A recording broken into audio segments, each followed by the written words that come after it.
didn't get the whistle or the bucket. Here's Thomas, the locomotive in transition. Gets denied by Stewart. The back and forth of A.T. and Stewie. And that is much more reminiscent of the humming offense we saw most of this season for the Liberty. Nelson Agona gets stoned at the apex by the MVP. Laney comes up with a steal. Benijah Laney finishes through the contact.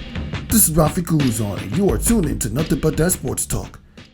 Welcome back to another episode of Nothing But That Sports Talk. I'm Rafi Kuluzon alongside Ryan Walker, and the New York Liberty, they're in a bit of a struggle. I mean, after getting smoked in game one earlier this week, they managed to split the series at one game apiece, going back to Connecticut, while the Aces, on the other hand, they're one victory away from another WNBA Finals appearance. Third time in 4 years when it's accomplished. So, you got to go to the series clinching game 2 a couple weeks ago. I mean, obviously you were off the air because you had your personal reasons for it. But what are your overall thoughts on this Liberty playoff run?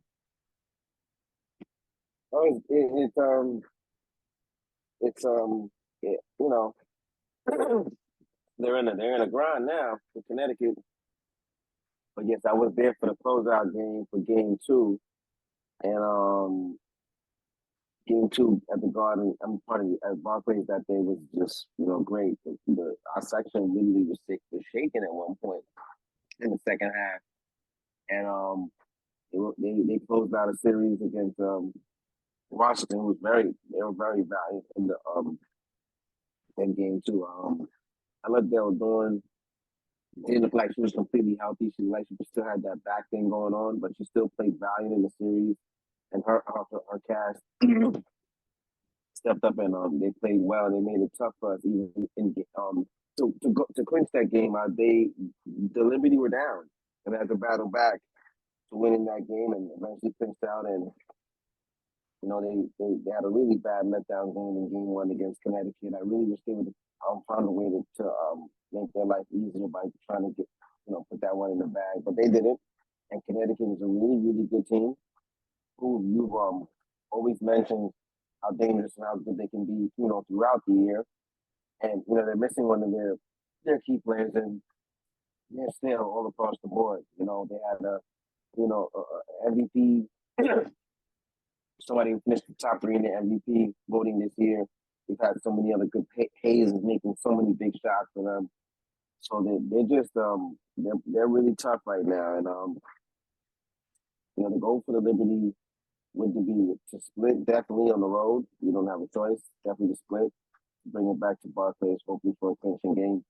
But I think it's in their best interest to try to win game 3 tonight, rather than have to. You don't want to have to go down 2-1 and have to be the one to battle back when that would try to be their clinching game per se. So game 3 should be big for them. I hope they should come out with a good focus and have a pitbull attitude from early to try to set the tone in the game and get that game. So that at least, God forbid you lose game 4, you're back on your home. And they should try to want to end it as soon as possible, actually, because, and I know that's not going to happen. Connecticut's a really good team. They're going to make them work. Because Vegas on the other side is just running through everything. And I think Dallas will play better at home, and Dallas is a good team. They beat the Aces once in the regular season. They're familiar with them. They played each other several times. And Dallas will play better at home. But, clearly from our eye test, like we always expecting to see, the Vegas is the better team. And most likely they probably might close it out. Even if it goes, if Dallas bounces back in this game, I can see the Aces winning the next game and closing it out of 4. So I think the Liberty should try to wrap it up as soon as they can. But, when you're playing a tough opponent like you are with this Connecticut team, it can get real interesting. So the playoffs are good so far. Game 2 at the Barclays was amazing. And, the Liberty have a hell of a fight on their hands right now. Yeah, they did. I mean, they've had a hell of a fight in game two. I mean, obviously you were there. You watched the New York Liberty had to like literally struggled. I mean, they caught a couple of lucky breaks. I mean, after Sabrina Ionescu missed both free throws, Jocko Jones came with the rebound and made her free throws. And then, of course, when it looked like the Missions was going to win the game when it's tied at 76, they had the inbound turnover, and then also Courtney Vanessa turned the ball over. We had overtime, and it was kind of like a little back and forth from there. When Bernard Lane started knocking down shots in the mid range. You had Breanna Stewart showing you what an MVP caliber player is supposed to do. Then you get to game one. I mean, the Liberty tried to stay with their striking distance. They even had a lead at the half, but Connecticut showed you that they're not a team to be sleeping with. And not to mention DeWanna Bonner showed you that she still got it. Alyssa Thomas was an MVP caliber player all year long, even if she couldn't get the trophy. I mean, of course, it would have been helpful if she averaged at least 23 points per game. Then you complete your case of being MVP. But at the very least, you ended the season leading the league in assists and rebounding and finish and get a couple of first place votes. So it's like this is the type of Connecticut Sun team that's always been put together, championship savvy. Like since the Jocko Jones days. I mean, Jocko Jones are outside, but they show you that even with Jocko Jones not there anymore, they're not a team you can sleep with. No, they're a solid team. I'm super impressed with them. Hayes is a player. Like you said, Bonner, up for MVP. Of course, Breanna won it, but they got a lot of players and playmakers. And they play tough. They guard too. They defend. They make it very difficult. This is a tough matchup for the Liberty. This will be big if they get past this series.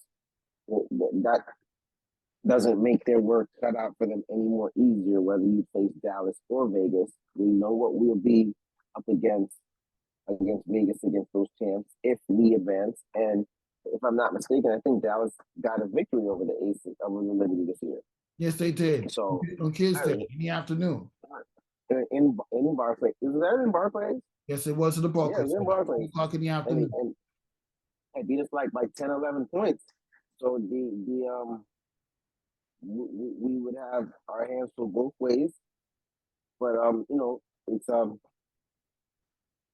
it's what postseason basketball is about. So big game tonight. Hopefully they can get a win on the road.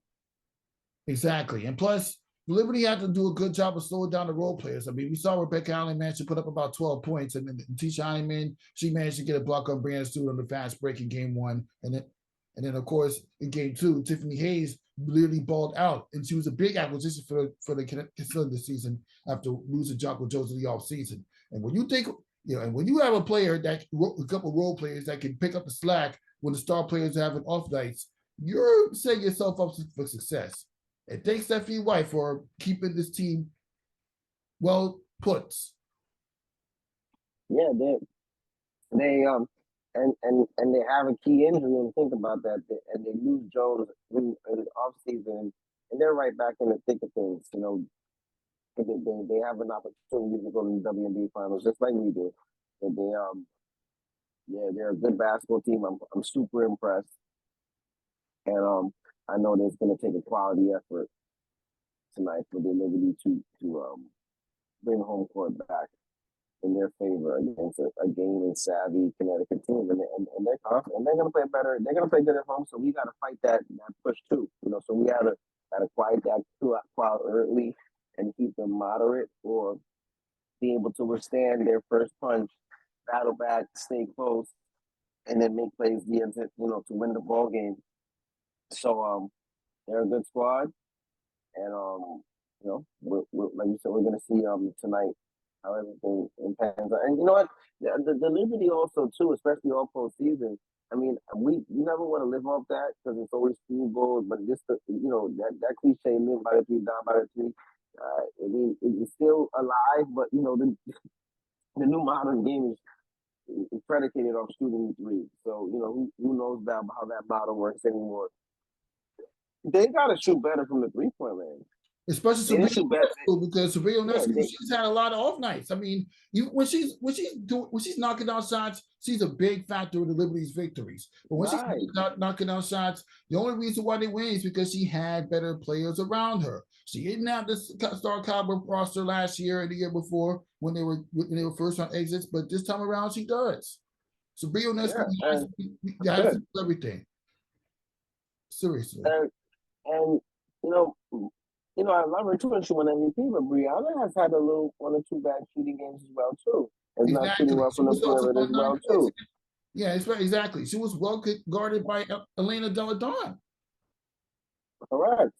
She and Ella's not completely healthy, so that's what I'm saying. That Breanna, I don't think there's no debate. I know that's one of the questions we talked about. I don't think there's no debate. Breanna Stewart is the MVP. No disrespect to those other two girls, they had great years, but this is the best record the Liberties had in the history in the regular season. They had right behind Aces, who had a phenomenal regular season. They were right behind them statistically in the regular season stats. All her numbers merit her winning it. 20 and change, rebounds there, the double doubles, 40-point games, 40-point game in the second game of the season. There's nothing else to talk about, but she's got to shoot the ball better. There's some girls who just got to shoot the ball better. I know the playoffs are tighter with the rotation, but I wish coach would give Johansson a couple more minutes. We're going like 6, like 7 deep tops. Sometimes when I look at it in the box score, and I'm like, come on, coach, let's get 8 guys out there. 8 ladies that can play. Regular season, sometimes you're putting 9 girls out there. I know the games and the series and the matchups might be different, but you gotta get Dolson in there too, right? Every once in a while, right? Dolson and Johansson and the girls on the bench, you guys, some rest and get some shots. Hopefully, get somebody else to do it. And I'm just saying that more too, because like if they're struggling shooting the perimeter ball, right? Let's get some other. Maybe I had to open it up a little bit. Sometimes, players, it's more deep in the postseason. Sometimes, players get tight. They start thinking about it. The bench only had the bench only combined for 2 points in the game 2 victory. So when I think about that, I'm thinking, yeah, that's a bit concern. What you accomplished yesterday doesn't happen now. I mean, it's good that the star players managed to put up some serious work on the court. I mean, when Breanna Stewart was held to about 11 points, but she did have 5 blocks. One came against on Nelson O'Donnell on the fast break, and then another one was to Alyssa Thomas, the lady that was literally competing with her for the MVP. MVP, right? So it's not. So even if Breanna Stewart's not putting up serious points, she's at least playing good defense, getting hustling for the rebound and getting blocks. And that's why you just said it best. That's why she's still the MVP and won MVP. Because even when she's not shooting the ball, she's at least trying to have some kind of impact on the game. Mm-hmm. And if you're rebounding and defending, shot blocking, you still got to you need it on the court, and you need that too, because that's one of the toughest things. Connecticut just has really good guards who can dribble, drive, and shoot the perimeter ball. You lay off them, they make shots on the perimeter. They're making more shots than we are right now, and that's always a tough matchup. So hopefully we can get a little bit more tighter on the defense, and a couple of their shots can not drop as much, but be out dropping over there at home. And sneak a road game. You always called it on the money. Connecticut is a good team. They have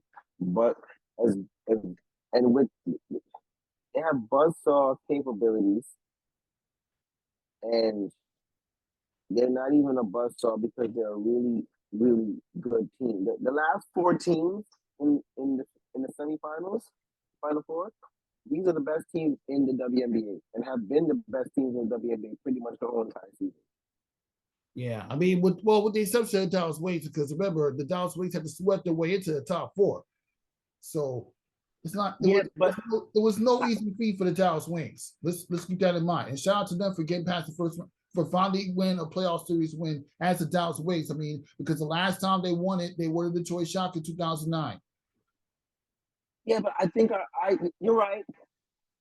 Standing and statistically wise, but I just mean eye test wise.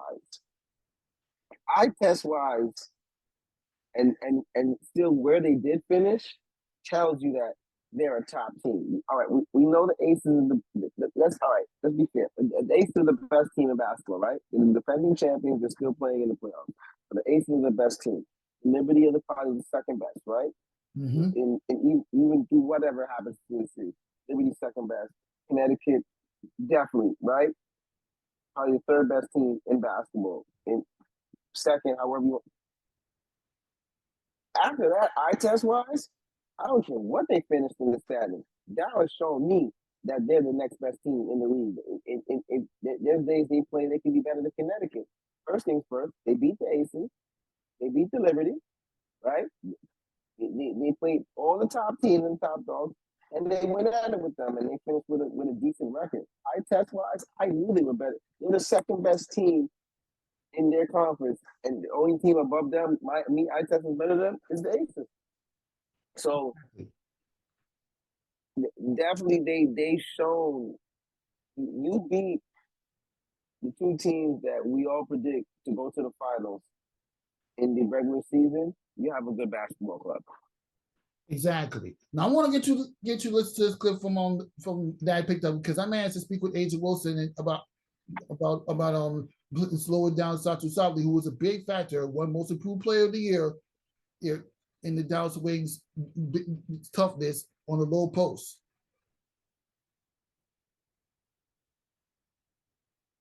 I mean, my initial thought is just control what I can control. It's been in those situations where I have no control over it, so I can't really harp on it. It sucks, obviously, but at the end of the day, I'm going to be who I am through and through, and I am blessed. I was just talking to Becky's mom. It's a lot more people out there struggling with a lot more different things, so I can't even harp on just not winning an MVP award. It's people out there that doesn't have food, water, shelter, so I'm blessed. So those are my initial thoughts. Had a lot of talks with my family, and we're still the Wilsons. It's still a great day to wake up and be great, and that's kind of what I'm going to approach at it. Why don't you talk about your overall struggles of trying to guard Satu Sabli in the low post in game one, and how do you plan to build off of that in game two? I mean, I think that's probably going to be a question for Chelsea that's coming in after. I didn't really spend a lot of time on Satu, but she's one of the best lengthy guards probably in our league right now. Once she starts to understand how she can get to her shots, I mean, she's knocking down the 3-point. She's expanded her range in her game, so it's pretty much hard to guard. She's very versatile. So from what I see, we just got to make sure that we don't foul because she does a lot of counter moves, a lot of moves, and I mean that's the part of the game that she's added. But I think we're going to be prepared for pretty much anything, but that's probably a better question to ask one of the guards that got a guard. That's what's so, Coach. Even though the Aces are trailing 2-0, you did manage to win a 3-point battle. How helpful will that be going into game 3 this Friday? Battling, how we battle throughout the game, how important about the game on Friday. Oh, it'll be extremely important. Obviously, we've got to, they went on those different runs and then we'd battle back and then they would go on another run and we'd have to battle back. And so we've just got to sustain a lead, stay close, and continue to execute at a high level of what we want to do.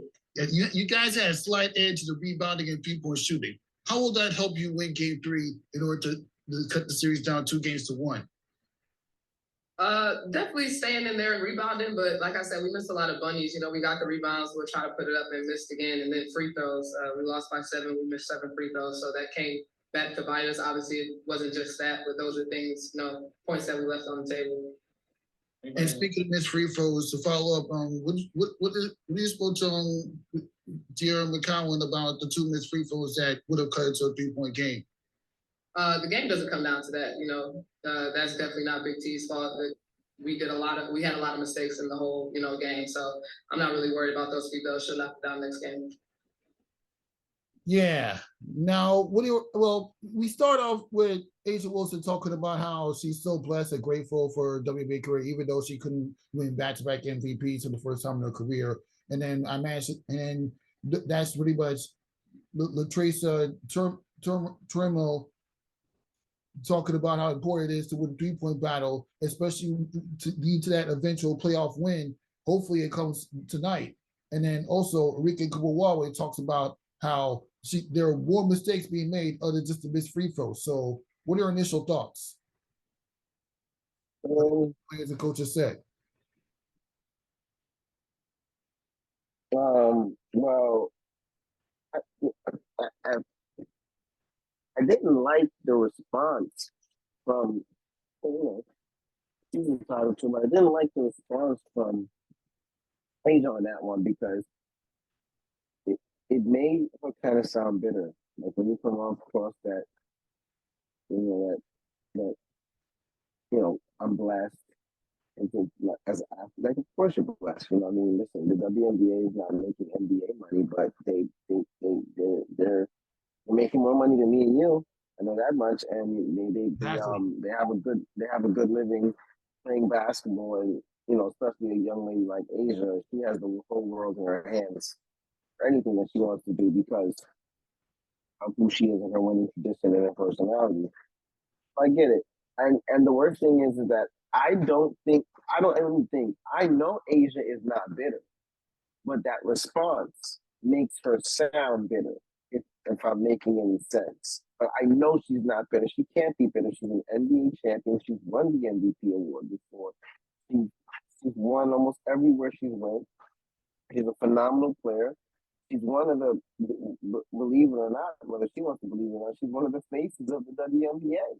One of the prominent faces. You know what I mean? She's been on the front cover of Slam, all these different magazines. Asia's well respected, and she's always spoken up for things that she felt was right, and where some players won't do, and she's socially conscious on that, and we respect that. I like the comment because it makes it sound better, but it's fine. And like I said, at the end of the day, no disrespect to any of the girls, Breanna, Wilson, Asia Wilson, and others who are in MVP voting. Bree deserved it, period, and should have won it regardless. And I think it is what it is on that one. But Aces in general, that's that steamrolling champions. They just they're one game away, and they're just a well-tuned machine for a reason. With Ray and Asia, you got Plum, there's so many players on that team that can make plays. And they're right in their element, and coach, had it right too. If you want to, we just talked about it. The perimeter shot is a key part of what's going on in basketball in general nowadays. And when you're knocking it down, it makes it so much more different. If the Liberty were shooting a better percentage from the 3-point line, we're probably talking about a better percentage. And they haven't stopped the well for the 3-point line the whole playoffs, and are still 2 games away from being in the WNBA Finals. So if they ever start knocking that shot down, who knows? Hey, maybe the road crowd will calm them down and they'll be more in their rhythm and set their puppies and make some shots, and we'll see what happens. But Vegas is, they're taking care of their business. Yeah, exactly. And you can't really blame Asia Wilson because I get why you don't like the response, but she's willing to accept any defeat that comes to her because she knows the most important goal is to win a championship. I mean, that's pretty much what Asia Wilson thinks. And now we switch to the MVP voting. Asia Wilson did manage to get more second place votes at 25 than first place and third place votes. She could have won it all, but obviously Breanna Stewart, she had the slight edge, about like 10 points, and she only managed to get like the second most first place votes behind Alyssa Thomas. She had 23 first place votes. So the voting is kind of wishy-washy, but yeah, Breanna Stewart clearly had the better season. But we can't act like she never had off nights too. Oh yeah, she had some nights when she didn't shoot the ball well either, especially in some of our losses. Now, totality-wise, she did many things. I'm gonna tell you what really helped her during the season. Them 440-point games. 440-point games stand out, especially in the women's game, and especially the number of games that they play in the season. And that's not something that gets done all the time. And she made that feat on top of having, and Scoring points she's been scoring, rebounding her dimes and her assists, the percentage, and then you look at the team's record. It was like, and they do that stuff too in basketball. Like, how many years LeBron James could have won MVP, and they wouldn't give it to him. Many years, and you know what? I did a podcast with my cousin Mo. I did an episode with my cousin Mo and talking about how LeBron should have been MVP over James Harden, but obviously because statistically James Harden had a better season. It's just the fact, but we can't. It's just the fact that they waited till like really at the end of the season to start giving out the season awards, right. And they judge everything based on what you do during the regular season. LeBron played every game in that 2018. I mean, my cousin Mo, we talked about this.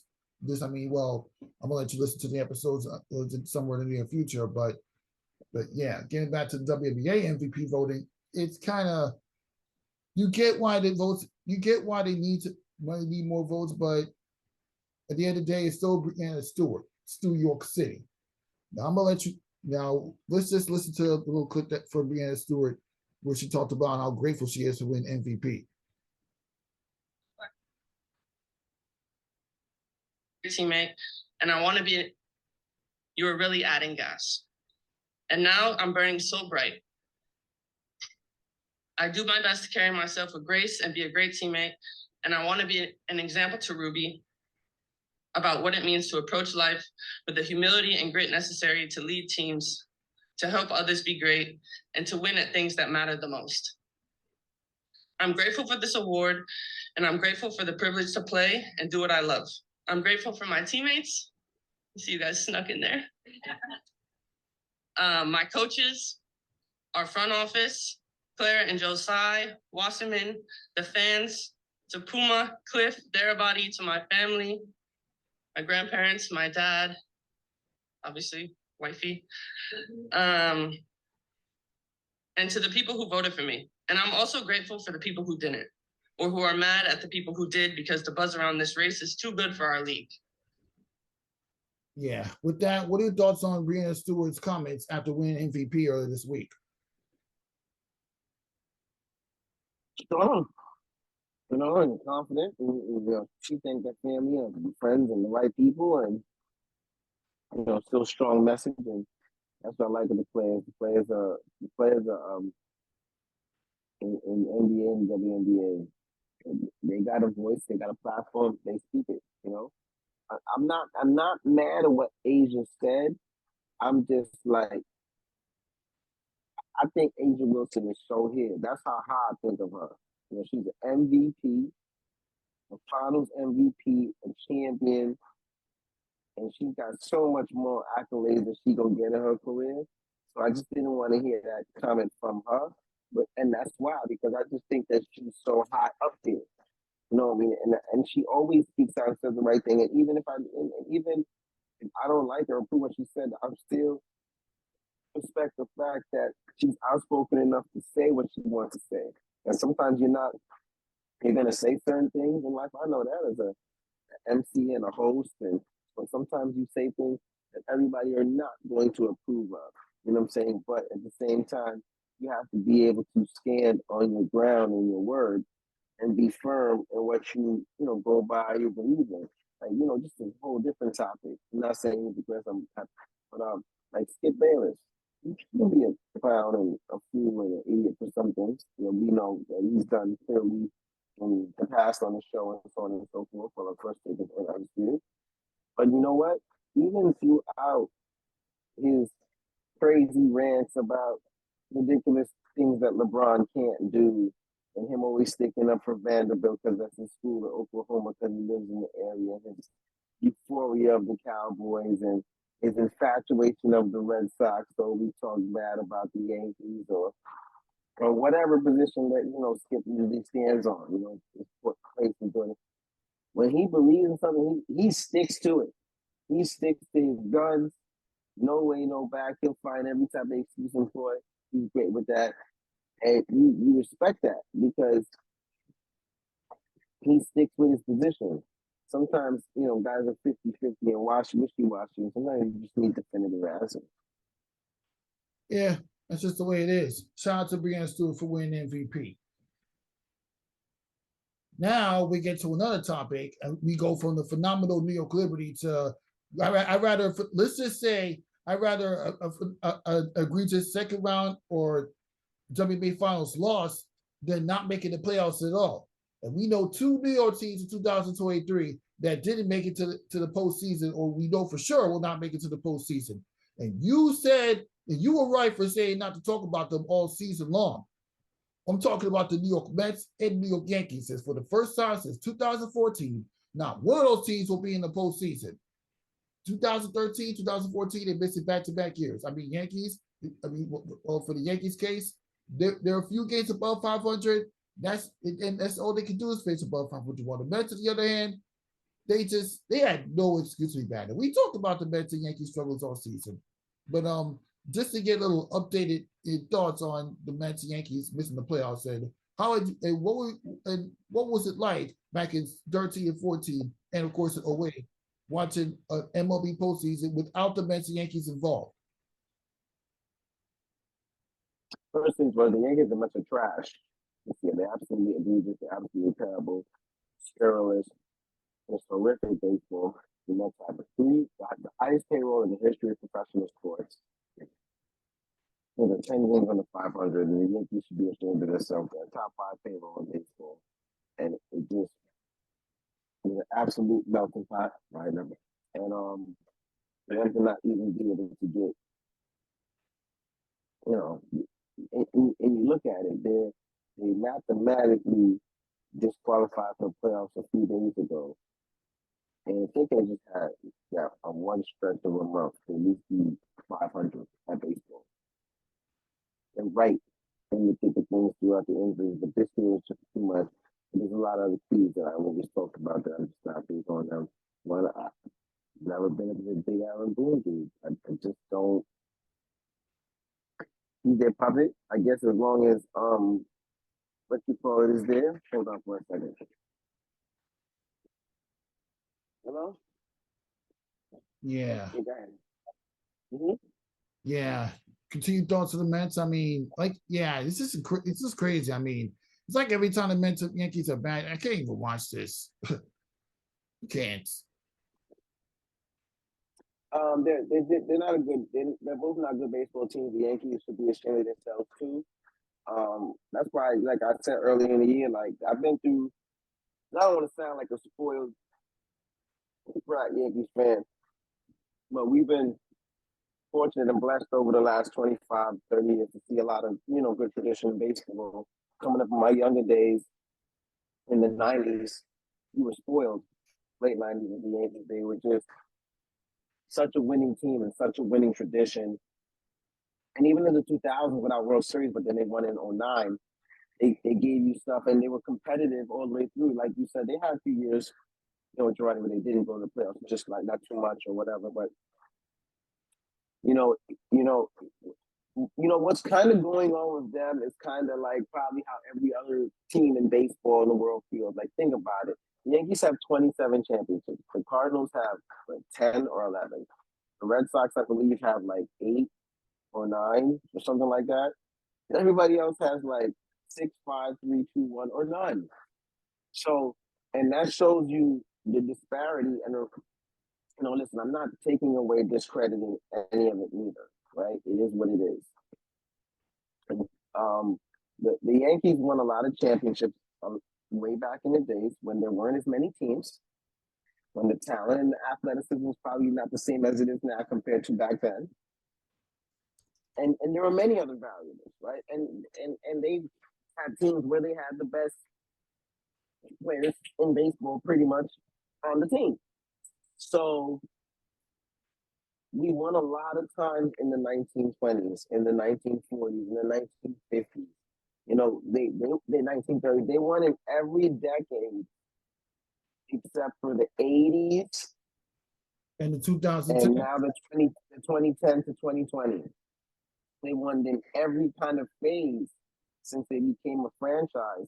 They had 1 or 2 years in like the 60s or the 50s, and one of those years 20s where they just racked up like 8 or like 7, 8. Yep, they racked up all a lot of chips. So with that being said, there's a lot of teams that don't see that. So now we're like, now we know how they feel to have, regular or down year. But eventually they got to find a way to put a championship team out there. Yankee fans are becoming a little bit angry, a little bit desperate, and they just got to get the health bug together. But they got so many questions. Giancarlo Stanton was stuck with that contract. Who's going to really want to trade for that? Probably nobody. We got to figure out how to finally get this guy's body healthy, right? And keep him right so he can play baseball because they're paying him trillions of dollars. Carlos Rondon didn't work out. We got to deal with his issues with the injuries and the inconsistency time. Now to stuff with him. Garrett Cole was a great sign this year. Probably most likely win the Cy Young. Judge, of course, when they did what he had to do, but they got to get him help. They got to get guys that can hit around them and do things the right way to make them flourish. To make those other guys flourish, because Judge does what he has to do, and the Mets are just an abomination. In general, they got health and so a lot of guys that didn't produce the right way, and we'll see what happens with them next year. But the baseball is a complete wash in New York City this year. Football is not too much that far behind. So let's hope the Liberty can do something to change that, and we'll see what happens with the Knicks, but we don't see what's going on in the NBA right now, so we know how that might work in the Eastern Conference. But baseball, complete wash, and if the Giants can't beat the Seahawks on Monday night, they're in a lot of trouble. We know the Jets are in trouble because their quarterback is out. They're going to fight. God bless the Jets defense. But we know what the problem is with the Jets. And but yeah, baseball, forget about it. It's embarrassing. Yeah, clearly embarrassing indeed. I mean, well, sticking with the playoff picture because it's kind of worth mentioning. If the playoffs start today, the Houston Astros will face the Minnesota Twins in the wild card, while the Toronto Blue Jays get the Tampa Bay Rays, and the top two teams in the American League will be the Baltimore Orioles, who won the division, AL East division, by the way, and the Texas Rangers, who you said those teams are pretty good. There's just a lot of bits and pieces. It was just a lot of missing depth that they had prior to that. And Jacob DeGrom hadn't even pitched in a while, and the Texas Rangers are on the verge and knocking on the door for getting the AL West. While the Houston Astros, they've been egregious. While we get to the National League, of course, the Atlanta Braves win the NL East, and the Dodgers win the NL West. That's nothing new. But then the Marlins in the playoffs, only this time without the COVID protocols. Well, you know that little extended playoff that they had during the COVID pandemic after a 60-game season, the Marlins made it. How about that? If their season ended today, they get the Milwaukee Brewers, while the Arizona Diamondbacks, who a few years ago had like over 100 losses, will get the Philadelphia Phillies, who were in the World Series last year, and the San Diego Padres at home. So, what are your overall thoughts of these potential wildcard matchups? Well, let's clear up a couple of things here. Well, no, before we clear up. Well, one, you said it right on the nose, from my baseball nose. I told this fool in the back. I told people that Texas is going to be better than what people think they are. They had hitting last year. They hit. They had no problem scoring. However, they would score 8 and give up 12. They had no pitching. They brought in starting pitching, and they shored up their bullpen. And just like you said, but first things first, no disrespect to Jason DeGrom. He's a good pitcher. He'll be a Hall of Famer starting this year, but he is not the same Jason DeGrom he used to be. And clearly he doesn't need, and they, to be quite fair, he gave them a few good quality starts, but he really gave them nothing this year. He wasn't great. And on top of that, he went out early with the injury. They're still great without him. I told people that team was going to come together. I told people, especially after they pick up Max Scherzer. Right. I told people that right, Max Scherzer, that elevated them. That picked up for the fact that Jason was out for the year. because he did way more than that and even more. Baltimore, we all, like we both said, they were just a few pieces away. They're well managed, and they were a team that gave my Yankees troubles last year and this year, of course. And they were just waiting for a couple things to click in, and they have a very good ball club going forward. And that's another thing that I'm nervous about just for the Yankees when we get back to the whole playoff picture, is that the AL East is getting better. Tampa Bay is getting better as an organization and what they're doing on a consistent brand. Baltimore is now following that mold. They just need consistency.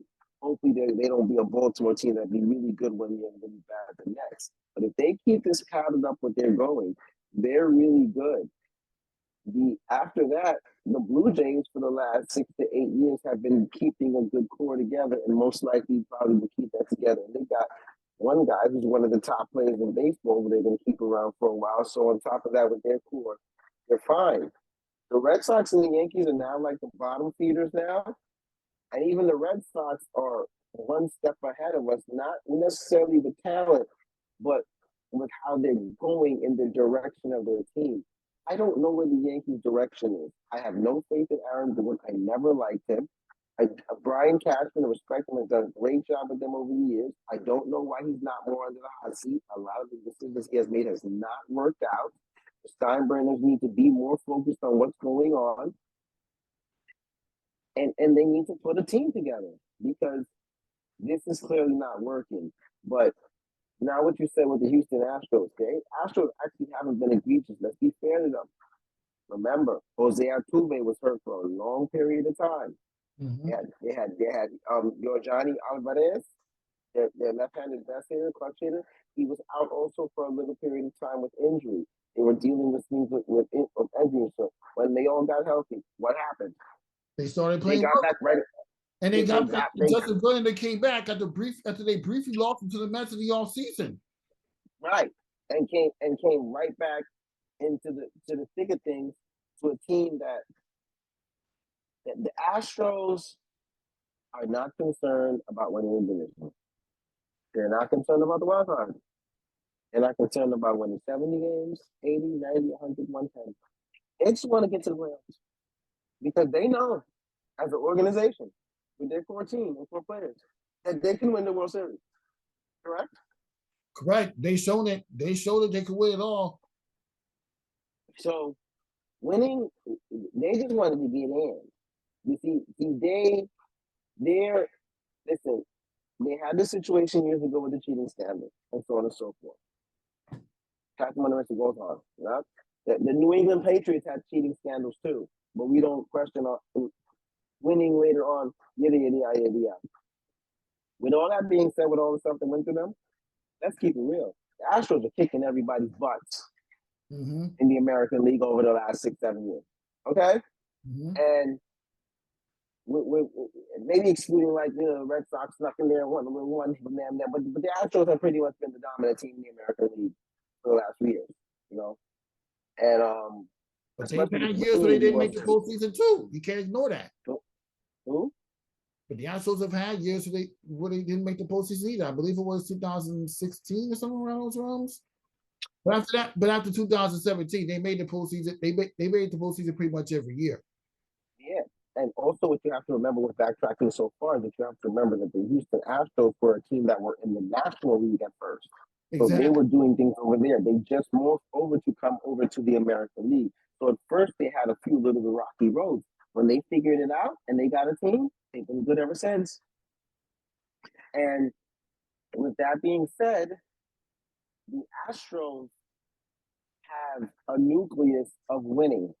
And because they know that, they know when to turn that light on. And believe this, believe you me, even with the Baltimore Orioles, who are a good team, the Blue Jays, who are a really good team, I want to ride all the way with my original hometown team. Every time I do, they usually let me down. But they're a good team, and all the good teams in the American League, the most dangerous team, and the one that no team wants to play, is the Houston Astros. I guarantee you that. The Minnesota Twins are shaking in their boots if they have to play in the first round against the Houston Astros. I guarantee you it. I guarantee it. And this is the same Minnesota Twins who are 3 games below 500 but still winning the division.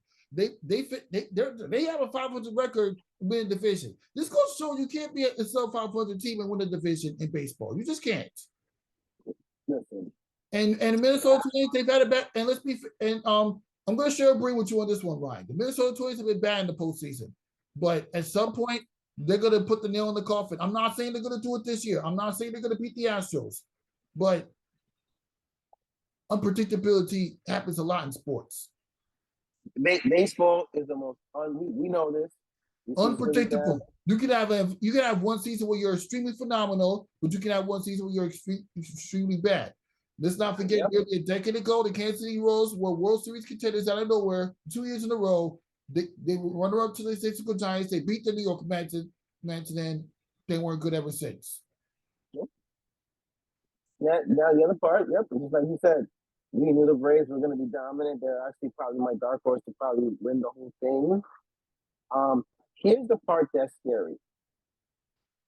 If the Phillies were completely healthy, they have 2 guys out with torn ACLs, I picked the Phillies to win the whole thing because I know what they got in the lineup and what they line with their pitching. But I would be very nervous to play them again too, especially since they found a way to get into the playoffs in the division when they had 2 major guys out with the resurgence of the Marlins and the Braves. Like that's with injuries, that's what I wish we could have done. You know what I mean? And big kudos to them. So they're not a team you want to play. But the National League is the National League. The Dodgers did what they're supposed to do, and Minnesota will be a good thing. But I really like the Braves, and we're gonna see where it all pans out. And I don't know. I'm crazy. It's gonna be crazy. The Phillies is gonna just be a tough out in the postseason. So the baseball elapsed the way it's supposed to be elapsed, but for us in New York, we should be ashamed of ourselves. Yeah, we really should. And speaking of being ashamed of ourselves, as the New York shamefulness continues, as the Knicks are not able to get Damien Lillard because Damien Lillard is going to the Milwaukee Bucks in a trade.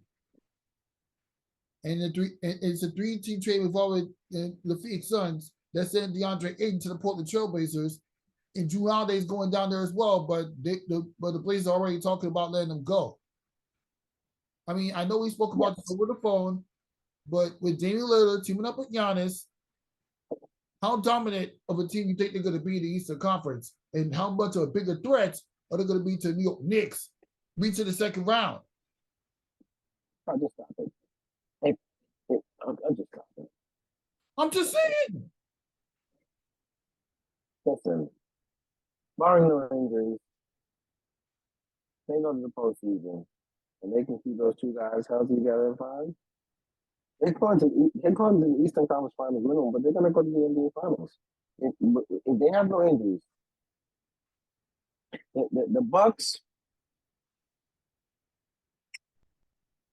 won a championship 1 year. I think a little bit after the bubble year, right? Mm-hmm. And the Bucks won an NBA championship, and Giannis was absolutely phenomenal in those finals. Who did they play? Was that the Phoenix Suns? Yes, it was the Phoenix Suns. Yeah, the Suns.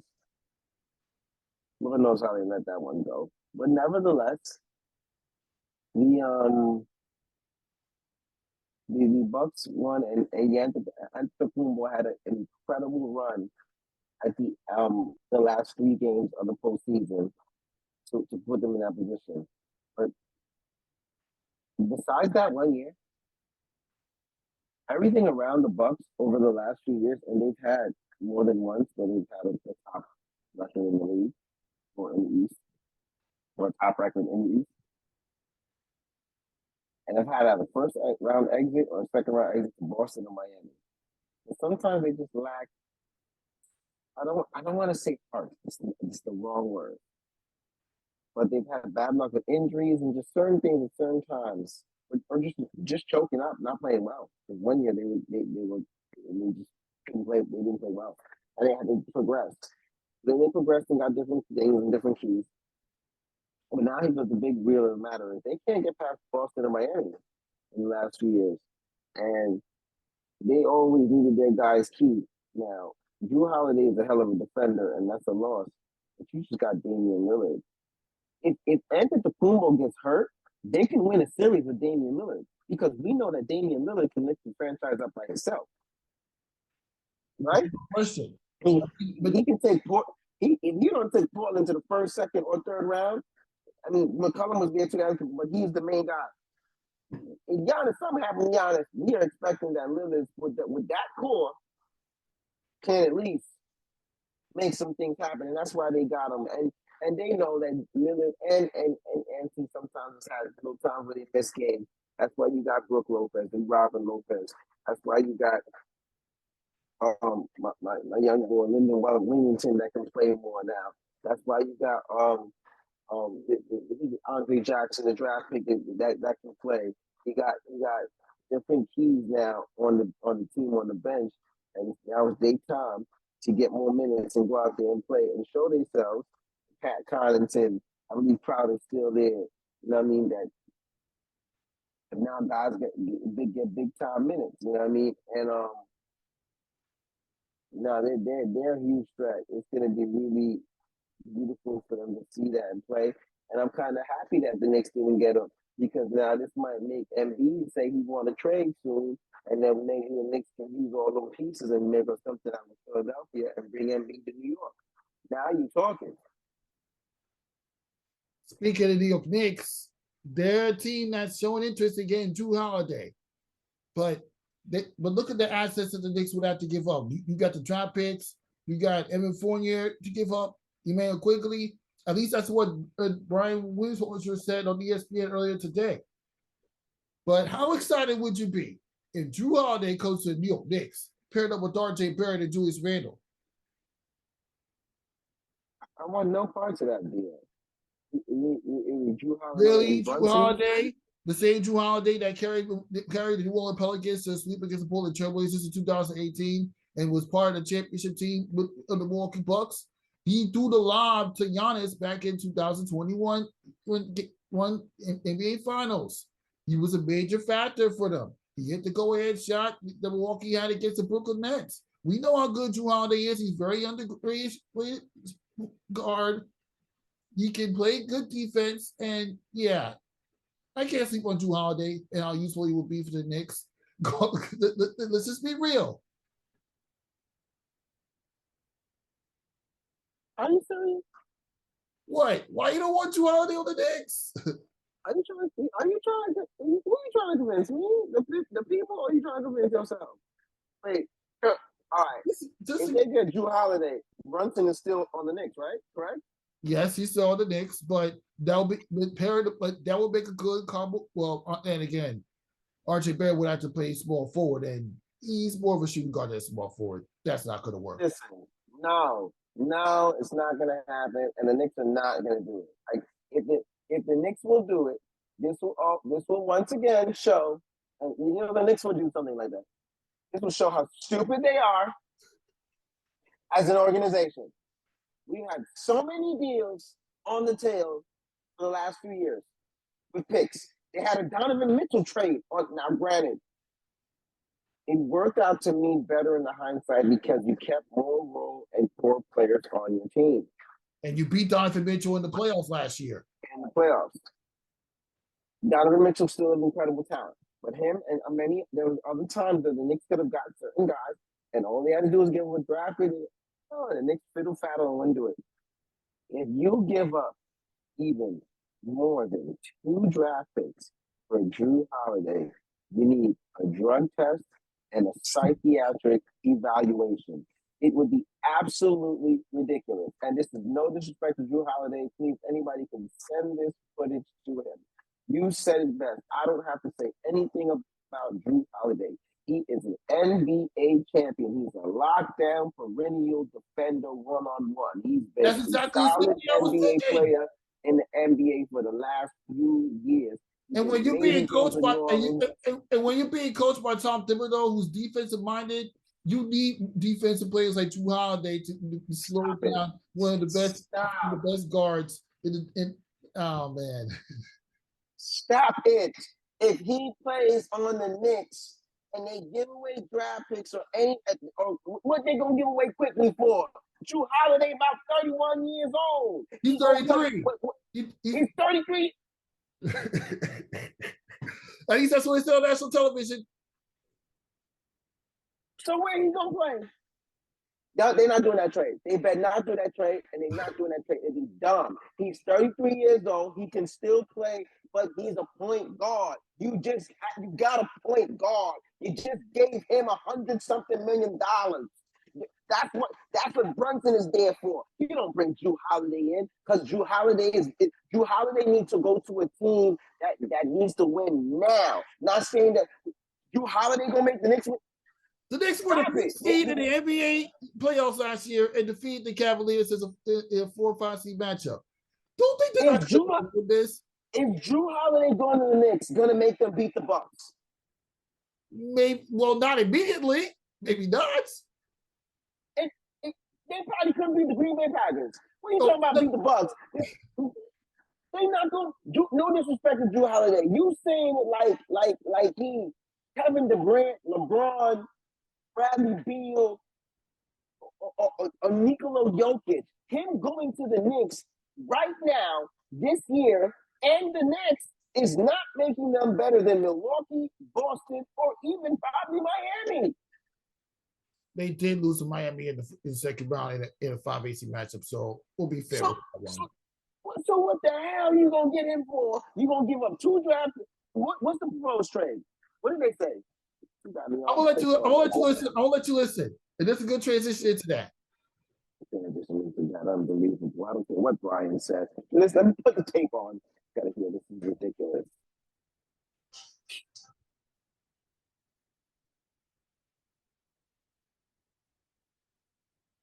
Sure, what happened? Knicks would do that. Stupid. What would do that?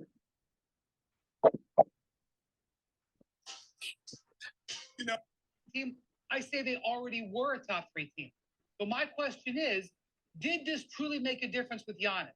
I know Giannis is smiling and excited, but on Monday, when he talks to the media, he can talk about that pen.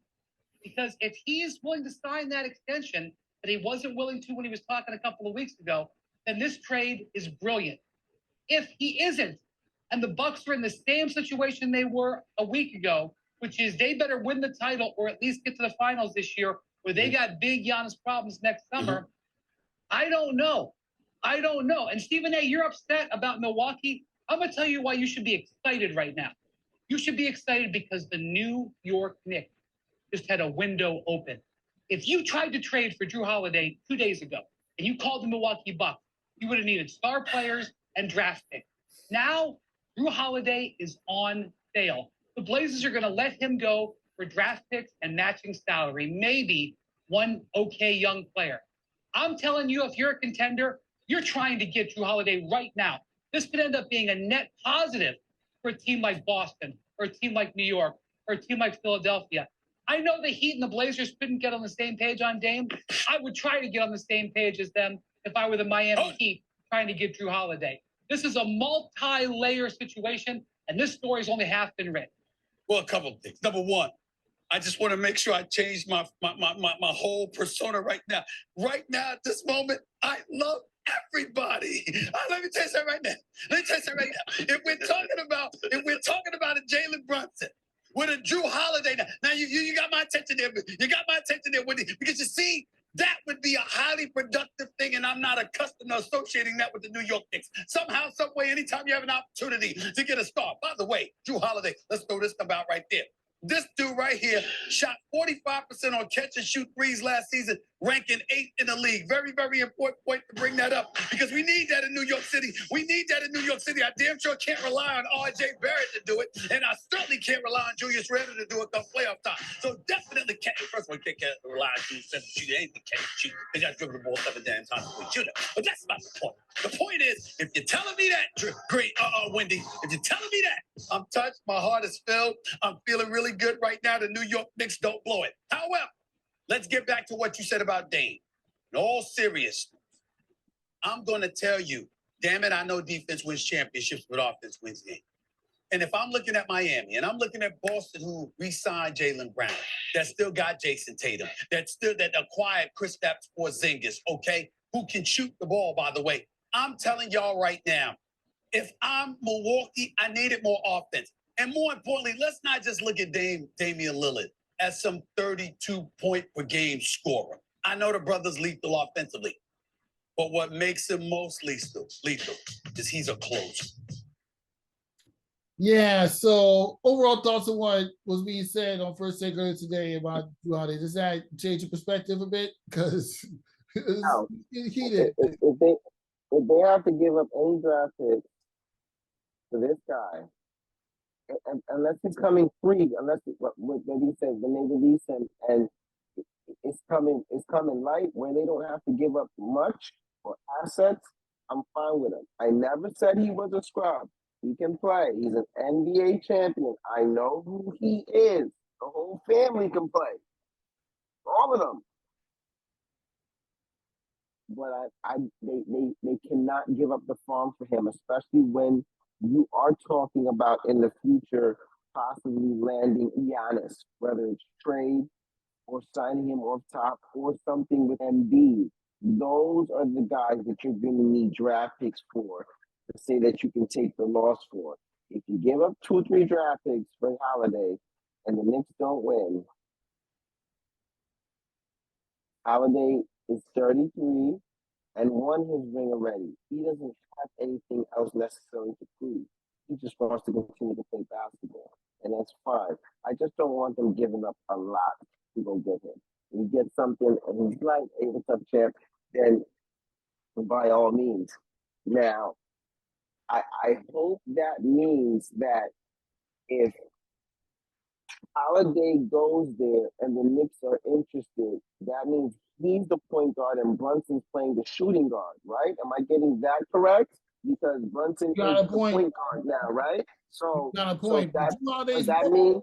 You got an interesting point because when he was playing for the Milwaukee Bucks, the only other teams that Jrue Holiday played on, he was a point guard. Rafiq, you probably taller than Jrue Holiday. He got to play the point guard. He in the NBA. You know how tall they are in the NBA? He's 6'3", 6'4", 6'5", 6'6", 6'7", 6'8". So he the point guard. Holiday about 3 foot nothing, right? He could play. So he the point guard. Brunson about 6'3", right? 6'4" when his hair's up. Yeah, Jrue Holiday's about he has a 6'7" wingspan, as high as 6'5". Really? Yeah. That's because his wingspan. But he a point guard. So he gonna play point guard, right? Mm-hmm. So Brunson gonna play the 2, right? Because even let's suppose Holiday, right? Holiday's taller than what they say on the paper, right? Holiday's taller than Brunson, right? Brunson's 6'3", right? 6'5". Mm-hmm. Who's the better scorer? Jalen Brunson. So what position Brunson gonna play? If Jrue Holiday does come to the Knicks, Jalen Brunson would have to play shooting guard. That means you got to take a back seat. And it wouldn't be fair for them because it wouldn't be fair for one of those 2 players to be a back seat because Jrue Holiday's won a championship and Jalen Brunson is like literally, like you said it a year ago, he's a breath of fresh air for the New York Knicks. After a year prior to that, they were good. So, Rafi, you are a smart brother. Me and you do a lot of shows together. Rafi, if you trade or whatever they do to get Brunson, let's suppose they trade for Holiday and they give up 1 player and 1 draft pick. Let's suppose they give him quickly in a draft pick, right? Or whatever the deal is. I don't know off the way, but I don't know how to do it. But let's suppose in that crazy world they give up Emmanuel Quickly and a draft pick, right? You gonna give up Quickly and a draft pick to bench him? To have him come off the bench? Kill yourself. Go stand in traffic. Go stand in traffic and tell all of us the season's over. Tell us to buy our tickets now, waste our money, and the season's over. You cannot trade for this guy. That's an NBA champion and a starter on the team that he was on, and come off the bench. So he got to start economically. So he's your starter, right? What's his name again? Holiday. Boom. Here's your point. No, there is no back seat. Rafi, if you own a team and you just gave the point guard 100, how much they gave Brunson? $160 million? Yeah, it was somewhere around those realms. He gave him a lot. I think you can't bench him. If he misses 1,000 shots, you got to start him. He got to sell hot dogs. He got to sell popcorn. He got to sell beer. He got to open the stadium. You gave him $160 million. Yeah, he's the highest player on your team. He got to play a shooting guard. So now you the best scorer. All right. So now here you go, Brunson, and then your daddy is on the staff. You starting. You the shooting guard. Now we got the point guard and the two together. Who's the small forward? The small forward will be R.J. Barrett. Julius Randle will play power forward, and Mitch Robinson will have to play center. That's it. That's it. But so if as long as that's what they doing, then cool. Then cool. Because now you have a formidable team. If you're gonna let Holiday run the point, Brunson, now you can just score because he could score. Mm-hmm. And he was better in Dallas when he was actually the shooting guard to help Luka, who was playing the three, but Luka was playing every position. But he was playing the three on Dallas. He just started playing the point more and had the ball in his hands when there was injuries. So if that's what they're gonna do, fine.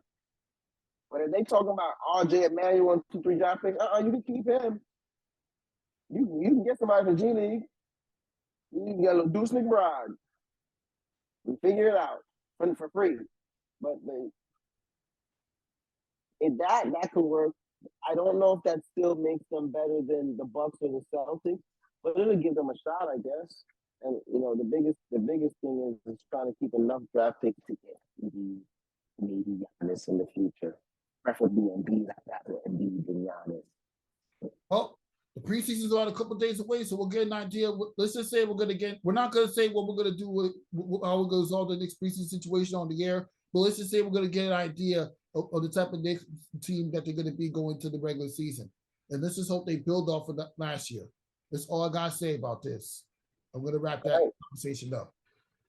Now, on to our week 4 picks of the NFL season, and it starts off with the Detroit Lions winning in Green Bay. As you predicted, they slaughtered the Green Bay Packers. Jordan Love, he has a promise, but not good enough to beat the Lions. Sorry. The Lions winning that division. You know how I feel about the Lions. Mm-hmm. Yeah, we both know how you feel about the Detroit Lions. And you weren't on the air last week, but most of the predictions you were probably right for week 3 anyway. Oh, okay. Was there any week 3 games that stood out to you the most last week?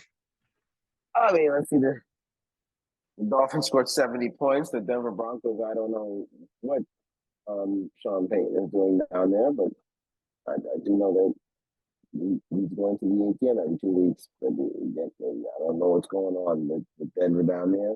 Kansas City, I tell people have nothing to worry about. They're going to probably reel off like 6, 7 straight. There were some good, really solid games this weekend. The Colts are 3 games or not. They're better than what I expected them to be. The AFC North, in Cleveland, Baltimore, and Pittsburgh. Whoa, what a division! Cincinnati's at the bottom, and they're still mathematically in the race. That division is really, really crazy. The AFC East can get interesting at the top with Miami and Buffalo. Buffalo looked like they came back to themselves again. So there were some really good games last week. And that's why we always say that the NFL has the most parity, because you just don't know sometimes from year to year. Yeah, the Dallas Cowboys lost in Arizona. Who would have thought? That was a big. But you see, you know what? That's why I laugh sometimes. You know, there you go, Rocky. There you go. You know the right thing to bring up. No disrespect. First of all, let me say this straight up and down. And I wish we can I wish if we have a snippet of the show, if you can get these lines on air, we have it on like when we make another post in time. Let's say this right now. And I'm a Giants fan. Are we gonna do this right now? Okay? Please, Giants fans, don't say anything to Cowboy fans. Shut our mouths. Shut up. Don't say anything. Shut up when it comes to them. We've lost 12 out of the last 13 times to the Cowboys. I'll say it again. 12 out the last 13. You play them twice a season. So if you lost 12 out of the last 13, that's 7 years. 7 to 8 years where you've basically gotten swept by this team and you won one game. I believe that was like what? In 2020, when Dak Prescott was out with that injury during the rest of that season. Correct. In the last week 92 of the season. So it's actually week 17 of the season before they extended it, but go ahead. 92, 98, 17, 16. I knew it was the last game of the season because that was the only reason why we really won the damn game. So we lost 12 out of the damn 13 to the Cowboys. We have nothing to say to them. No cowgirls, no none of that crap. Shut up. We can't beat them, and that's one of the biggest reasons. And on top of the fact that we can't beat the Eagles, but the Eagles have also beaten us like 6 out of the last 7 or 7 out of the last 8 times too. So we have no conversation there. And that first game was an abomination. I don't know how they're going to figure it out in a couple of weeks because their stretch is absolutely, definitely to win the Seattle game. If they don't, they have Miami after that. In Miami, we know how many points they can score, even though we're not Denver.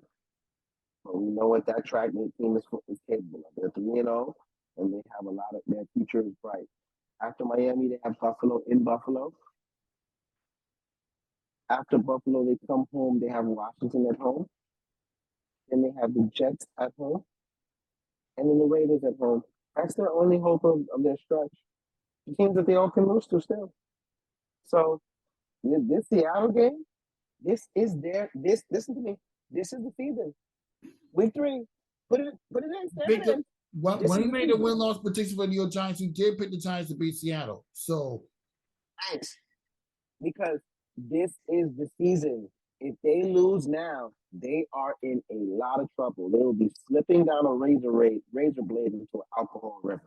It wasn't that many weeks ago they came back from 20 points down to beat the Arizona Cards. But you got a point. I'm not going to argue you on this one. Seattle, Miami, Buffalo, 1 home game. Remember, Daniel Jones has 1 win on national TV. They play Seattle on Monday Night Football this week. They go on the road to Miami. Did you see them score 70 points? Mm-hmm. 70 points. 70 points. But it's the Denver Broncos. The Broncos are not good. 100%. That's what I said. We're not them. You're not going to listen. That's a track meet, but they're not going to score 70 points on us. They better not. If they score 70 points, that tells you a lot. So you got the 70 pointers, and then you come back home and you go back on the road to Buffalo.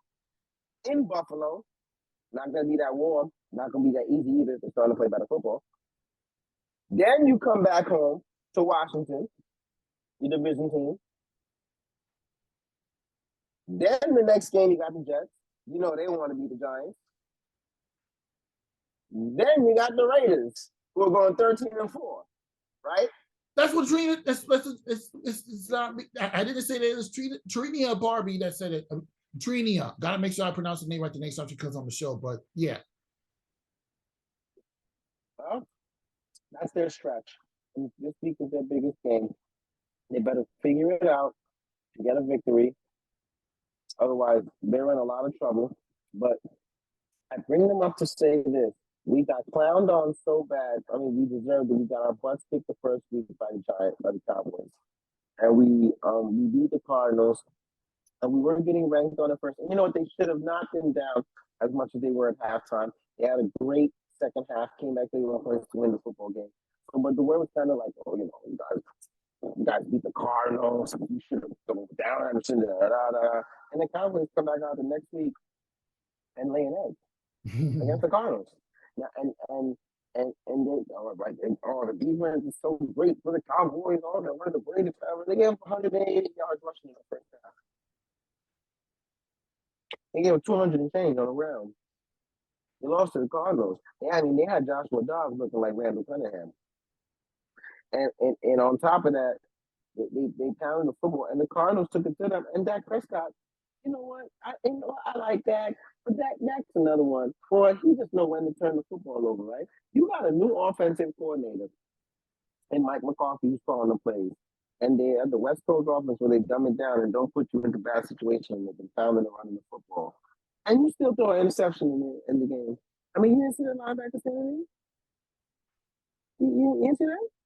Yeah, I saw it. It was a dump it. That was not a good play. He could have thrown it to the other side. It's just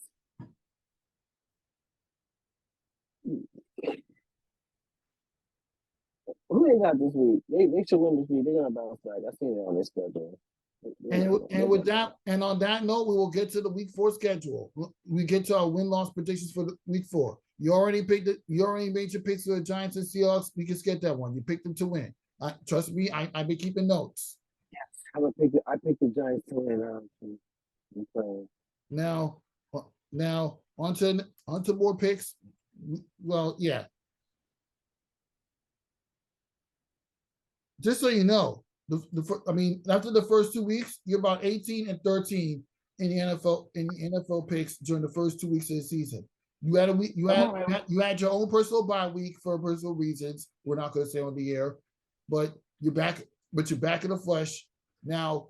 Making picks for week 4, starting with the Atlanta Falcons and the Jacksonville Jaguars in Jacksonville. Okay.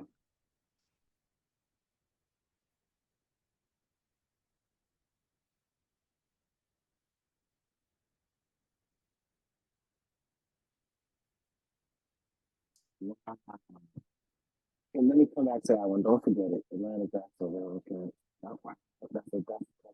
But I'll come back to Atlanta's playing. Atlanta's shocking me. They're playing so good. And Jacksonville has fallen into one of those bad. Lawrence is turning the ball over. They're turning the ball over.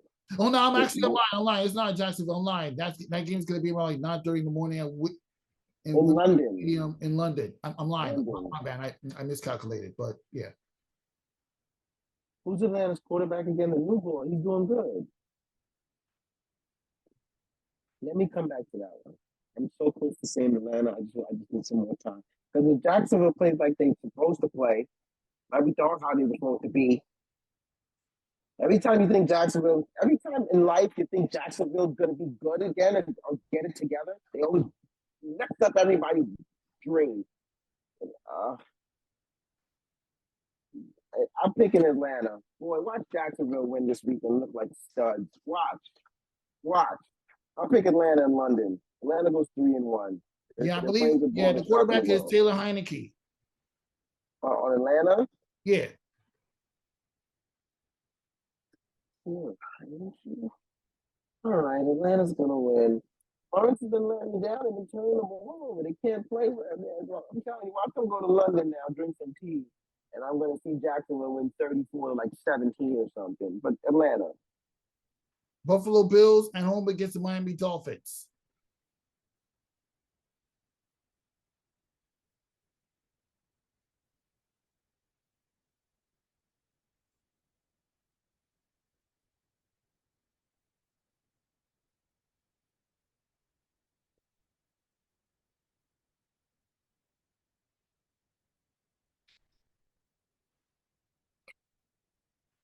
Dolphins get their first loss. This is a tough one. Dolphins get their first loss. Bills go 3-1. Okay. Denver Broncos on the road in Chicago against the Bears. This is Soldier Field. Who wins that one? Bears get their first win of the season. Ugly game. Yeah, they got smoked by Kansas City, but that's no surprise. Baltimore Ravens on the road against the Cleveland Browns. Cleveland Browns. Okay.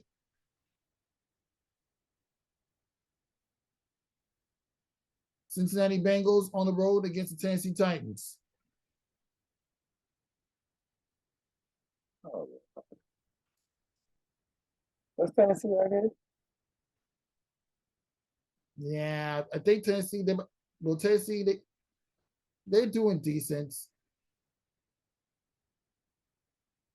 Cincinnati. Please do not let me down. Tennessee is 1-2. 1-2. Cincinnati wins this week. They finally get their first win. Please, for the love of God. No, oh, but Joe Burrow is still banged up, right? Is he gonna play? Is he playing? Well, that's remains to be seen. Right. Okay, next one. Cincinnati. Yeah, Cincinnati it loses. If there's no Burrow, he didn't look great last. He didn't look great because he's playing bad. He didn't look great because he's not right. And he went out to play that game last week, trying to give them a chance to win. And you could tell physically he's going through it. Yeah, Cincinnati's 1-2 as well. They barely survived the Los Angeles Rams Monday Night Football. Could you think about it? Cincinnati might be in trouble. Joe Burrow is not healthy, man. He ain't right. I'm gonna go because I'm not. If Joe Burrow was there and right, Cincinnati gets their first win. But I'm very concerned about his health, and if he's not 100%, with them already struggling with things offensively, especially on the offensive line, that could be a big issue. He takes one or two more big hits. Indianapolis Colts at home against Los Angeles Rams. Colts. No surprise there. Now we get to the Tampa Bay Bucks on the road against the New Orleans Saints at the Caesars Superdome in New Orleans. Who's the quarterback down there? Is that Derek Carr or is Derek Carr down there? I know Baker Mayfield's a quarterback for Tampa Bay, and Derek Carr is a quarterback for the New Orleans Saints. So I could be wrong on this. I should go Saints, but I'm gonna go Tampa Bay. Tampa Bay goes 3-1. I like that odds. I'm gonna go with an underdog pick. I need to get more. I want to change that 18-13 to like a 7-8 point disparity. Okay, that's fair. Washington Commanders on the road against the Philadelphia Eagles. That's an obvious one. Philadelphia going to take Next. I don't even think we both need to put our picks for that one, and we know who the pick we pick in. Minnesota Vikings on the road against the Carolina Panthers. Panthers, they still winless. Minnesota, I believe they only won one game so far. I don't think Minnesota has no wins. And I'll go on Carolina. That's how much I just did this. Minnesota just disgustingly distasteful. Yeah, Minnesota should win. Yeah, they're 0-3 as well. So somebody's going to get their first win of the season. So it's a battle of 0-3 teams. Yeah, Carolina, don't let me down. Okay. Watch Minnesota for 40 points this week. They're stupid. Okay. Houston Texans at home against the Pittsburgh Steelers. I'm gonna go Pittsburgh, but Houston's playing very good ball. CJ Stroud is down there doing good stuff. They're playing very valiant and very tough at each week, and I'm gonna go definitely with the opponent. Las Vegas Raiders on the road against the Los Angeles Chargers.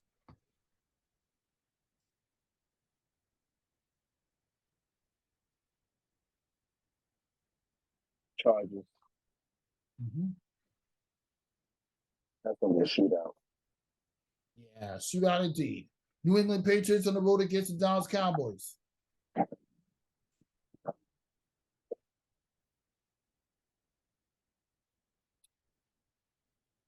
Dallas Cowboys bounce back in a very close game. Yeah, let's see. San Francisco 49ers at home against the Arizona Cardinals.